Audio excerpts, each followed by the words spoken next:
I'll go get that heart. Do that. Come here. I'll go get it. I'll go get it. Oh.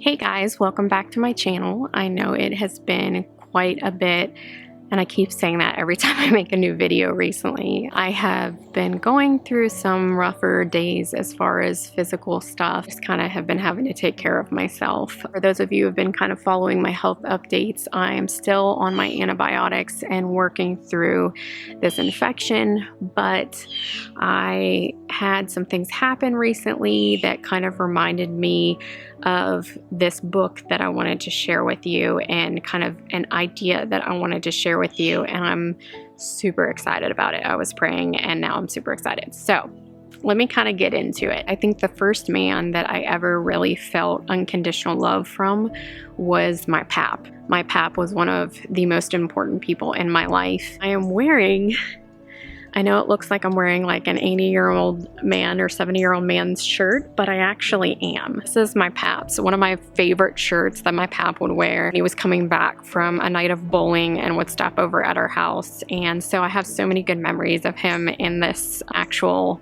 sweatshirty type shirt. Anyways, he looks super cute in it. So my pap, I'm going to show you a picture of my pap because he's like the cutest man ever. And he just always was lighthearted. Nothing was a big dang deal, you know. He didn't really get worked up about a lot of stuff. My aunt and my cousin and my uncle, who lovingly took him into their home, they could probably tell me other stories, but for me, he is perfect.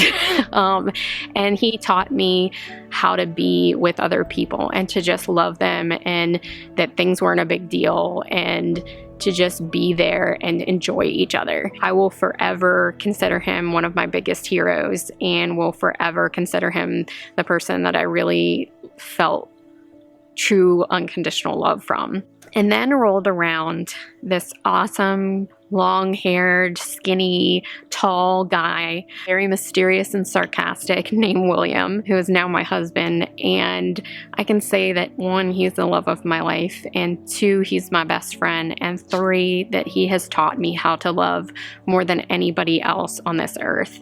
And Jesus has used him to heal me through that love. And I want to kind of share a story about some times in our marriage that weren't the best, to talk about what real love means. A lot of times in a relationship, you get to that point where the honeymoon wears off. That's the time that real love begins, because it becomes less about the feelings and more about the actions and your choice. About 2 years ago, we were going through kind of a rougher patch, and I was going to this awesome spiritual director. I talk about him a lot. His name is Father Zachary Dominguez. He is super cool guy. He's just as intense as I am. And he was really challenging me in my marriage. I was going and complaining a lot about my husband to him. And it was like, gosh, I don't know how as a man he sat there and listened to all this, but I would go for like an hour or more. Actually, he ended up spending way too much time with me, and I would just be vomiting all this poison out about my husband and how disappointed I was that he wasn't doing this or wasn't, you know, striving for this or that, you know, and gosh, the list would just go on of the ways that William was,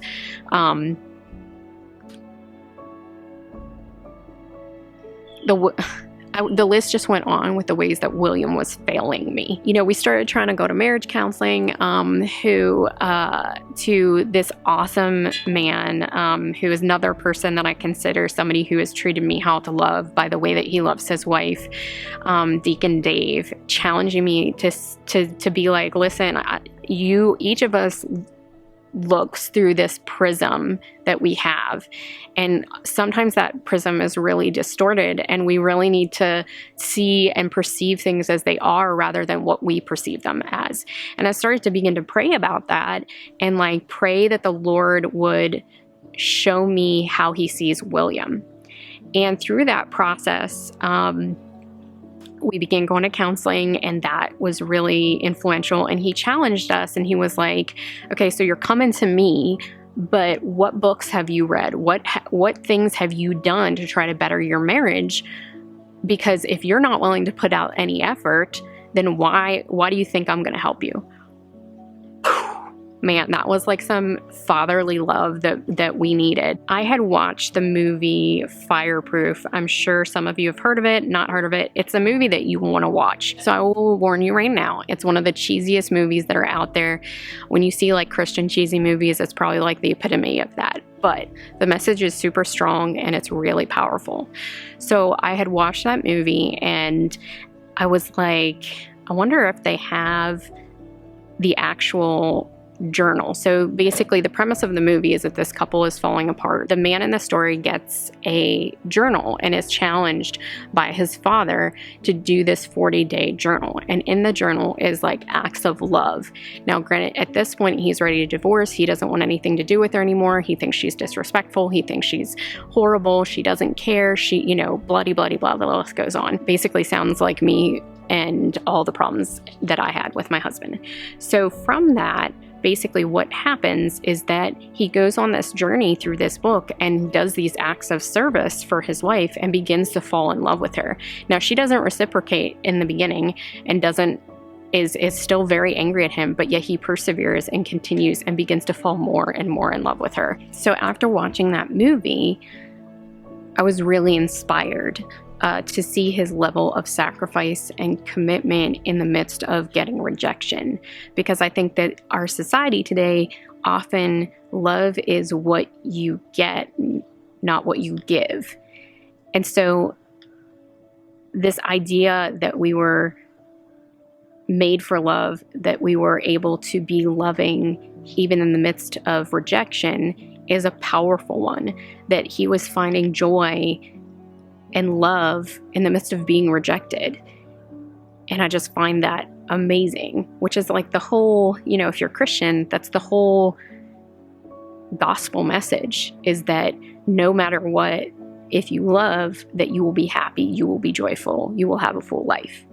So I looked to see if they had like the journal, because usually things, movies like that will have like a version of that. And I thought it was going to be super cheesy. I thought it was going to be pretty lame.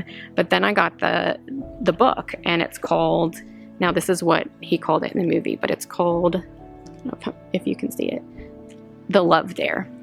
And so I decided I was going to do this for Lent, because it's 40 days and I'm Catholic. So we do something, we give up something for Lent, or do something. And this is what I was going to do. I wasn't going to tell my husband about it. I did it kind of begrudgingly, because where I was at that point, I was like, rah, rah, rah, rah, my husband's failing me, And so as I did each day, I was totally blown away with, it wasn't just this simple dare that you do.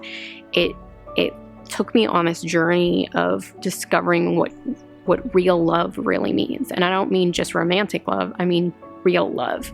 And I found myself going through this similar process that he did in the movie, where I wasn't seeing William change in any way, but I was changing. And each day that I was doing more of these sacrificial acts, or these acts of love, and then reading what is so amazing, these meditations, I guess you would call them, on love and unity. And as the book goes on, it keeps getting further and deeper. I was being transformed, and nothing had changed in William's heart or in what he was doing, but I was falling in love with him in this new and real way, because it wasn't about me anymore. It was about him, how to support him, how to love him, how to be there for him, how to be better for him. I want to read something from one of the days. But when your attempts at honor go unreciprocated, you are to be honorable just the same, seeking ways to give honor to your mate. That's what love dares to do, to say, of all the relationships I have, I will value ours the most. Of all the people for whom I'm willing to sacrifice, I will sacrifice the most for you. With all your failures, sins, mistakes, and faults, past and present, I still choose the God-honoring way to a better marriage and a better life. I choose to love and honor you. And the whole idea is that you don't find your happiness and your true purpose in receiving love from others. You find it in giving. And I think that this can be applied to every single relationship that we have. Now, I'm not talking about that, if you're being abused or that you're taking abuse from other people or rudeness or meanness that oh my goodness, you just never say anything and just take it. I think that's the most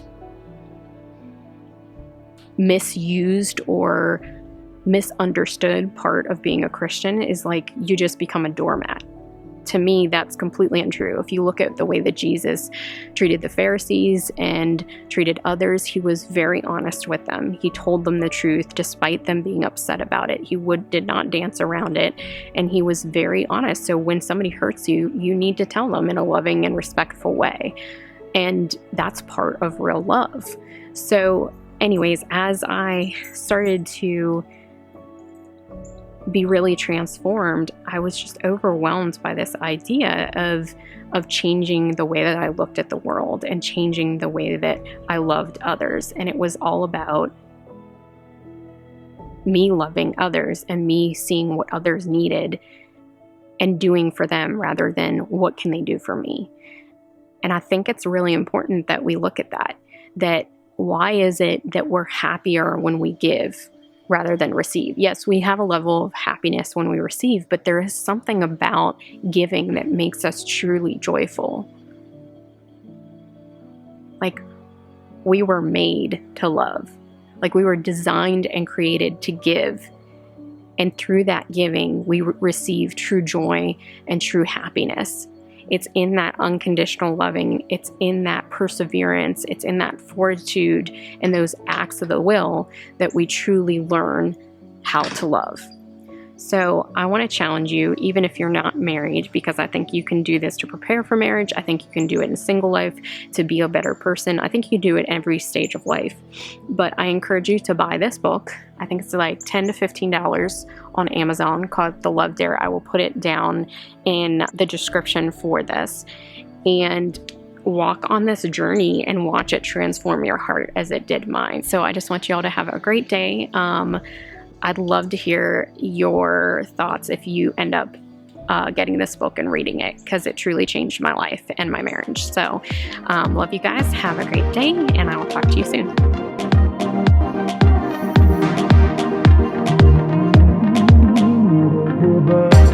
We'll see.